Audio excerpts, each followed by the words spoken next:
Hello friends, मैं तमन्ना परवीन आ गई हूँ फिर से आप लोगों के लिए एक नई वीडियो लेकर। और आज की इस वीडियो में हम लोग जिस टॉपिक पर डिस्कस करने वाले हैं वो है रेनेसा। तो इस वीडियो में हम लोग देखेंगे कि रेनेसा क्या था, ये कब हुआ था, कहाँ पे इससे इसकी शुरुआत हुई थी और रेनेसा के आने के साथ सोसाइटी में किस किस तरह की चेंजेस हुई थी।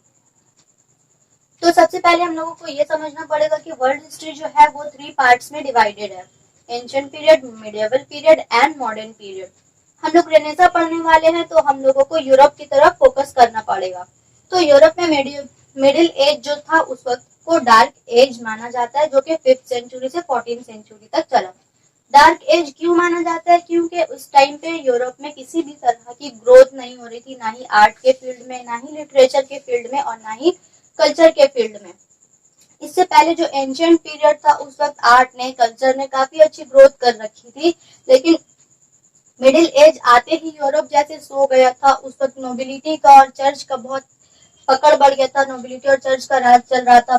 लोग पोप की बात को मानते थे, चर्च की ही बात को लोग मानते थे। तो ऐसे टाइम पे, ऐसे सिचुएशन में रेनेसा आया, जो कि 14th एंड 15th सेंचुरी में आया था। तो रेनेसा का मतलब क्या होता है पहले हम लोग ये जान लेंगे। रेनेसा का मतलब होता है रिवाइवल और रीबर्थ। रेनेसा सबसे पहले इटाली में आया था 14th एंड 15th सेंचुरी में। फिर यहाँ से और भी दूसरे countries like France, the German states, Holland and England की तरफ फैल गया था। इसके बाद हम लोग देखेंगे कि रेनेसा के आने के साथ अब क्या हुआ, लोगों का माइंडसेट जो है वो चेंज होने लगा। पहले लोग जो है वो ब्लाइंडली सुपरस्टिशियस थे, चर्च पे ब्लाइंडली फेथ रखते थे, किसी भी चीज को एक्सेप्ट कर लेते थे। लेकिन रेनेसा ने लोगों ये चेंज लाई कि लोगों ने अब हर चीज को एक्सेप्ट करने के बजाय चीजों को एक्सप्लोर करना शुरू किया। इसके बाद क्या हुआ कि रेनेसा ने एंशिएंट एंड मॉडर्न पीरियड के बीच में एक ब्रिज को जोड़ने का काम किया। अब लोग जो है साइंटिफिक वे में चीजों को सोचना शुरू कर दिए। पहले क्या था कि लोग ये सोचते थे रिलीजियस ही सब कुछ है, रिलीजन के बाहर वो लोग कुछ सोचते ही नहीं थे। लेकिन उस वक्त एक राइटर आए, पेट्रार्क,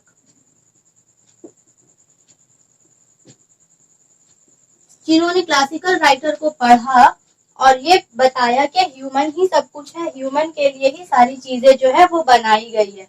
तो एक तरह से रेनेसा ने एक ऐसा ईरा पैदा किया कि जिसमें लोग अब खुद के बारे में सोचने लगे और इस रेनेसा ने मेडिएवल पीरियड के माइंडसेट को पूरी तरह से बदल कर रख दिया, पूरी तरह से चेंज करके रख दिया। इसके बाद हम लोग देखेंगे कि रेनेसा के पॉपुलर होने का एक रीजन ये भी था कि उस वक्त पेपर एंड पेंटिंग आर्ट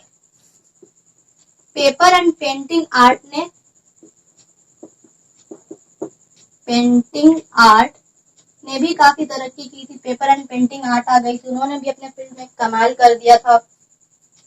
तो इस तरह से रेनेसा के इसके बाद हम लोग देखते हैं कि रेनेसा ने और कौन कौन से फील्ड में चेंजेस लाए। तो रेनेसा के आने के साथ लैंग्वेज में भी चेंजेस आई। रेनेसा के आने के साथ साथ बहुत सारे मॉडर्न लैंग्वेज डेवलप होने लगे। पहले जो भी किताबें लिखी गई थी लाइक थॉमस मोर्स यूटोपिया और इरास्मस की द प्रेज ऑफ फोली,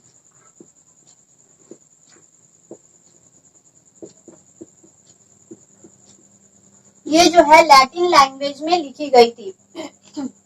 लेकिन बाद में ये सारे यूरोपियन लैंग्वेज में ट्रांसलेट किए गए। तो इस तरह से हम लोग देखते हैं कि रेनेसा के साथ साथ और भी बहुत सारे language like Spanish, French, English, German, ये सारे लैंग्वेज का डेवलपमेंट हुआ रेनेसा के आने के साथ साथ। उसके बाद हम लोग देखेंगे कि रेनेसा ने साइंस के फील्ड में भी काफी तरक्की की।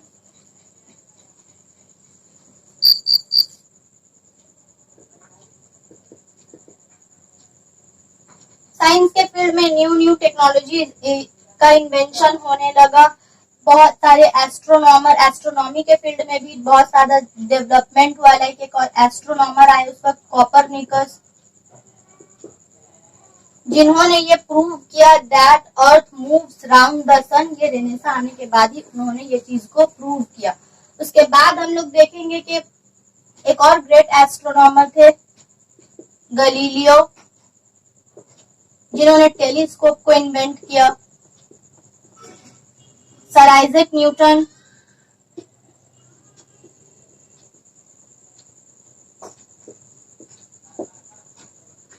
इन्होंने भी बहुत सारी चीजों को इन्वेंट किया।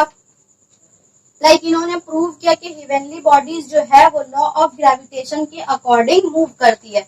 इसके बाद हम लोग देखेंगे कि मेडिकल साइंस में भी बहुत ज्यादा तरक्की हुई। मेडिकल साइंस के फील्ड में बहुत सारे न्यू डिस्कवरीज हुए। लाइक माइक्रोस्कोप को इन्वेंट किया गया, थर्मोमीटर का इन्वेंशन हुआ। उसके बाद हम लोग देखते हैं कि ब्लड जो हार्ट से लेकर पूरे बॉडी में सर्कुलेट करता है, इस चीज को भी विलियम हार्वे ने प्रूव किया। William Harvey. इसके बाद हम लोग देखेंगे और भी बहुत सारे अदर इन्वेंशंस हुए। अदर इन्वेंशंस में गन